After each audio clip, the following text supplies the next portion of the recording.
Good afternoon, one and all. तो आज का lecture is all about mischief rule of interpretation, which is going to be the continuation of the rules of interpretation, and you need to know that this is the second rule of interpretation.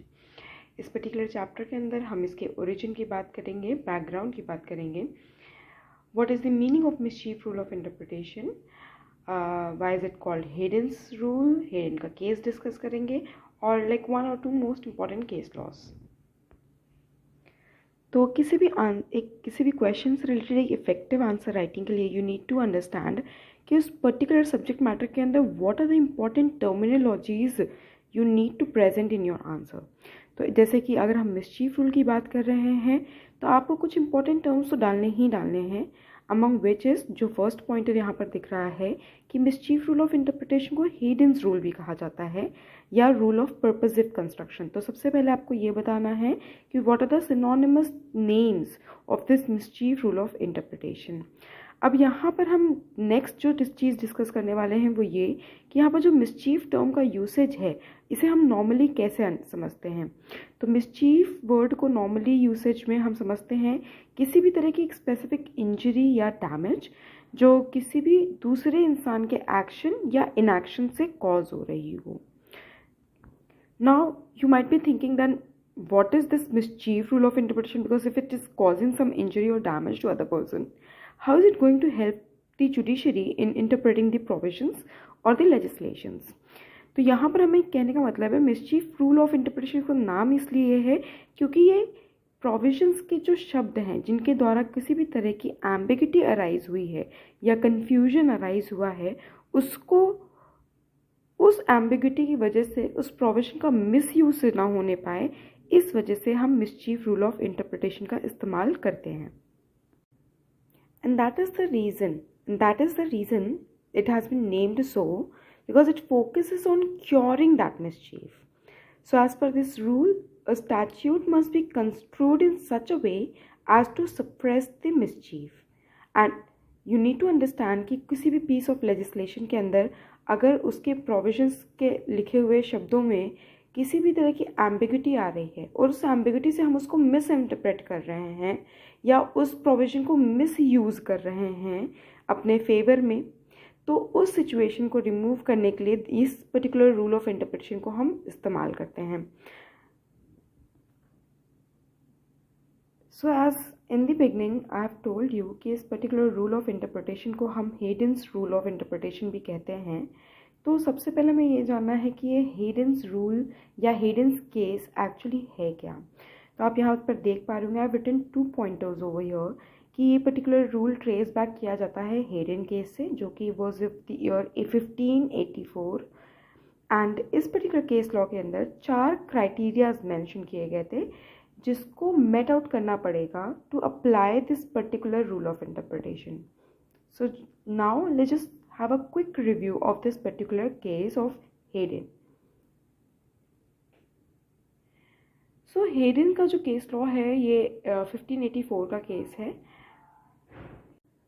Now let's just understand what were the facts of this case. इस case के अंदर there was a Ottery college जो कि एक religious college था जिसकी tenancy of Minaur where नाम के इंसान को दी गई जो फादर थे. और यहाँ पर 2 लोग इन पिक्चर हैं, फादर और सन. तो दोनों का ही नाम वेयर था, दोनों को ही वेयर नाम से डिपिक्ट किया गया है. तो वेयर द फादर और वेयर द सन दोनों के नाम पे टेनेंसी ऑफ मिनोर दिया गया. अभी जो टेनेंसी थी वो इस्टेब्लिश्ड की गई कॉपी होल्ड किसी डॉक्यूमेंट के द्वारा जो कि फॉर लाइफ था, which was subject to the will of the lord and the custom of the manor. But meanwhile what happened कि जो पर्टिकुलर मनोर था या जो ऑटरी कॉलेज था उसकी लीज दी गई हेडन को 8 सालों के लिए with in 6 months. And mean while parliament ने एक लॉ इनैक्ट किया जिसका नाम था suppression of religious houses act 1535, जिसकी वजह से ऑटरी कॉलेज ने अपनी लैंड लॉस्ट कर दी. And it also rents that particular ऑटरी कॉलेज टू द किंग. अब इस पर्टिकुलर इनैक्टमेंट के अंदर या आप कह सकते हैं इस लेजिस्लेशन के अंदर ये कहा जा रहा था कि ऐसा कोई भी ग्रांट जो लाइफ के लिए बनाया गया था that would come with an exception clause जो एक्सेप्शन क्लॉज ये था कि इस एक्ट के आने से 1 साल पहले या उससे पहले अगर किसी विल को फॉर्म किया गया है जिस विल के अंदर ये ऑर्डनरी कॉलेज या रिलीजियस किसी भी तरह का रिलीजियस हाउस किसी को लाइफ लॉन्ग लीज पे दिया जा रहा है, तो वो life long lease would sustain over this new provisions. सो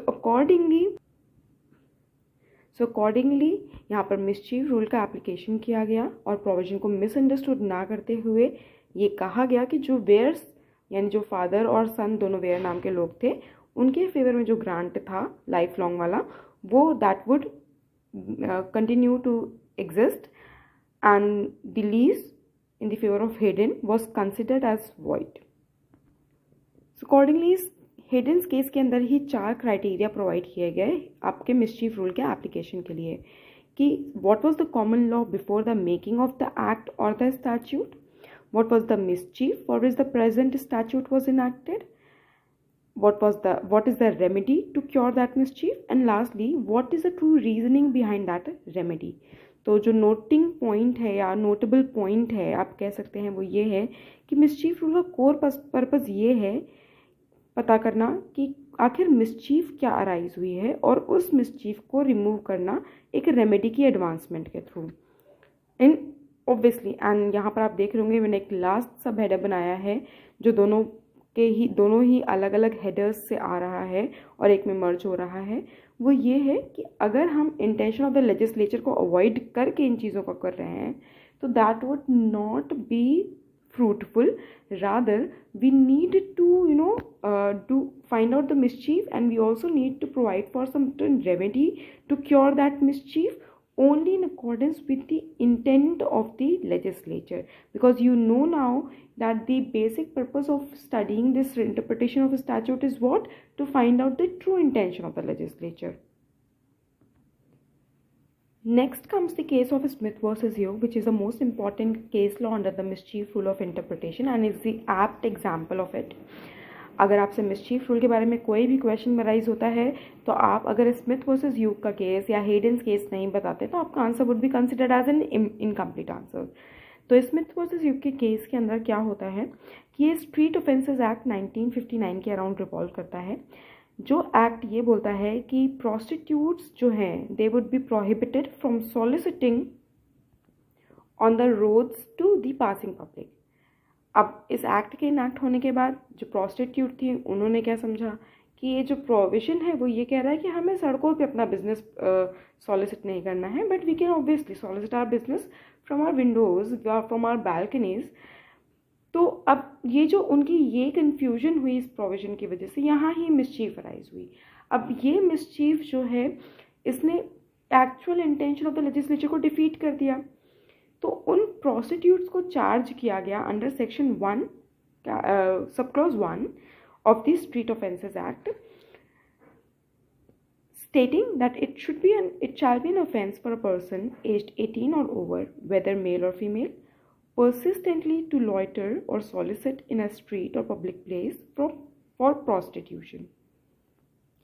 अब कोर्ट ने यहाँ पर रीजनिंग क्या अप्लाई की. कोर्ट ने ये कहा if the inducement by them from the windows and balconies of their houses, if they are going to solicit their business from the windows and balconies, that way anyway would lead to the continuation of the prostitution. And what is the actual objective of this particular Street Offences Act? To basically prohibit the whole act of prostitution. Soliciting भी चाहे आप उसे किसी भी वे में solicit कर रहे हों, चाहे सड़कों पे घूम के सॉलिसिट कर रहे हों, चाहे अपनी विंडोज से सॉलिसिट कर रहे हों, चाहे अपनी बालकनी से सॉलिसिट कर रहे हों. तो अकॉर्डिंगली जजेस ने कहा या कोर्ट ने आपकी जुडिशरी ने ये होल्ड किया कि चूँकि intention of the act was to prevent the prostitution, hence जो आपको कन्विक्ट किया गया है इस पर्टिकुलर सेक्शन के अंदर ये आपका कन्विक्शन इज़ वेरी वैलिड. और यहाँ पर आप एप्लीकेशन देख सकते हैं मिसचीफ रूल का very clearly. The next important case is of Rex versus Ramdayal. इस केस के अंदर इलाहाबाद हाई कोर्ट ने ये कहा था कि अगर इस स्टैच्यूट को हम कंस्ट्रू कर रहे हैं, अगर किसी के स्टैच्यूट के प्रोविजंस के द्वारा किसी मिसचीफ को हम देख पा रहे हैं या उसको मिसअंडरस्टूड किया जा रहा है या उसको मिसयूज़ किया जा रहा है, तो उस स्टैच्यूट को हमेशा कंस्ट्रू करना चाहिए इस एम के साथ कि उसकी जो मिसचीफ है हम उसको फाइंड आउट करेंगे, और दूसरा उसको उस पर्टिकुलर मिसचीफ को हम रिमूव करेंगे by advancing particular remedy to it. So you need to understand that whenever there is a question about mischief rule of interpretation, you need to start with providing the synonyms and how the synonyms or the synonymous names given to this rule of interpretation justify their names. उसके पीछे की reasoning क्या है. अगर आप हेडेंस rule लिख रहे हैं तो हेडेंस केस डिस्कस करेंगे. अगर आप लिख रहे हैं पर्पसिव कंस्ट्रक्शन है तो आप बताएंगे इसका पर्पस क्या है इस कंस्ट्रक्शन का. इन चीज़ों को लिखने के बाद आप accordingly what would you do, you would provide for the 4 criterias जो हमने हेडेंस केस के अंदर देखे. फिर उन 4 क्राइटेरियाज को लिखने के बाद आप आ जाएंगे इंपॉर्टेंट केस लॉज के अंदर, जहाँ पर आप स्मिथ वर्सेस ह्यूग का केस डिस्कस करेंगे, रेक्स वर्सेस रामदयाल का केस डिस्कस करेंगे. You can find some very important case laws also in various other books. तो ये था आपका sequence of mischief rule of interpretation when it comes to write on it. Thank you so much.